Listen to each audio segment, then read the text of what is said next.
నిన్న ప్రశాంత్ కిషోర్ ఆంధ్రప్రదేశ్‌లో ఏ ప్రభుత్వం వస్తుందని చెప్పి జ్యోతిష్కం చెప్పాడు. ప్రశాంత్ కిషోర్‌కి ప్రస్తుతం ఏ రాష్ట్రంలోనూ కూడా ఎవరు కూడా అతన్ని ఏ రాజకీయ పార్టీ వ్యూహకర్తగా పెట్టుకోలా. అతనికి ఉన్నటువంటి ఐపాక్‌లోంచి కూడా అతన్ని తరిమేశారు. ఐపాక్ టీము వైఎస్ఆర్ కాంగ్రెస్ పార్టీకి ఇప్పుడు కూడా పనిచేస్తుంది ఋషి ఆధ్వర్యంలో.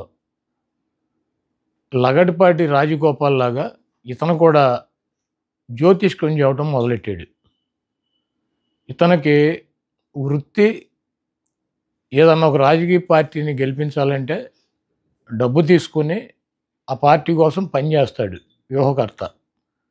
ఇతను తీసేసిన తహసీల్దారు ఐపాక్లోంచి తరిమేస్తే అతనికి ఎటువంటి టీము లేకుండా బీహార్లో ఒక రాజకీయ పార్టీ పెట్టి పాదయాత్ర చేసి డిజాస్టర్ అయిపోయి డిస్పోజల్ అయిపోయాడు. ఎవడో కూడా పెట్టుకునేటువంటి పరిస్థితి లేదు. చంద్రబాబు లాంటి పనికిరాని వ్యక్తుల దగ్గర ప్యాకేజ్ తీసుకుని డబ్బులు తీసుకుని అతను జ్యోతిష్కం చదువుతున్నాడు. అంటే పీకే చెప్తే ఈ రాష్ట్ర ప్రజలను 2-3% ఓటు మారుతుందేమోనని చెప్పి చంద్రబాబు నాయుడు ఆశ. కేసీఆర్ మళ్ళీ అధికారంలోకి వస్తాడు. ప్రతిపక్ష పార్టీలకు సరైనటువంటి నాయకుడు లేడు కాబట్టి కేసీఆరే మళ్ళీ అధికారంలోకి వస్తాడని చెప్పి ఇదే పీకే తెలంగాణ ఎన్నికల ముందు చెప్పాడు. రాజస్థాన్లో కాంగ్రెస్ పార్టీ డంపింగ్ మెజార్టీతో వస్తుంది, అక్కడ బీజేపీ ఎట్టి పరిస్థితిలో రాదని చెప్పి జాతకం చెప్పాడు. ఛత్తీస్గఢ్లో కాంగ్రెస్ ప్రభుత్వమే మళ్ళీ ఏర్పడుతుంది, బీజేపీకి 1% కూడా అవకాశం లేదని చెప్పి జాతకం చెప్పాడు. ఎప్పుడు ఇవన్నీ కూడా ఈ 3-4 నెలల్లోనే చెప్పాడు. మొన్న జరిగినటువంటి డిసెంబర్ ఎన్నికల్లో ఈ 3 రాష్ట్రాలకి జాతకం చెప్పాడు.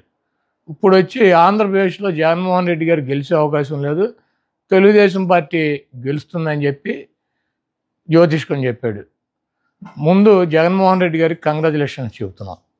ఎందుకంటే ఇటువంటి పనికిరాని తీసేసిన తహసీల్దారులు లగడపాటి రాజగోపాల్ గారు, ఈ పీకే, ఇటువంటి వాళ్ళు డబ్బులు తీసుకుని సర్వేలు చేయకుండా ఎక్కడా కూడా పని చేయకుండా నోటికి వచ్చినట్టు పిచ్చివాగుడు వాగి ప్రజల్ని ఏమన్నా 2%, 1% నోటలుగా ఆలోచించేవాడు ఓటు ఏమన్నా చంద్రబాబుకి వేయించాలని చెప్పి విశ్వ ప్రయత్నాలు చేస్తున్నారు. ఇటువంటి పనికిరానటువంటి వ్యక్తులు చెప్పేటువంటి మాటలను ఈ రాష్ట్ర ప్రజలు పట్టించుకోరు.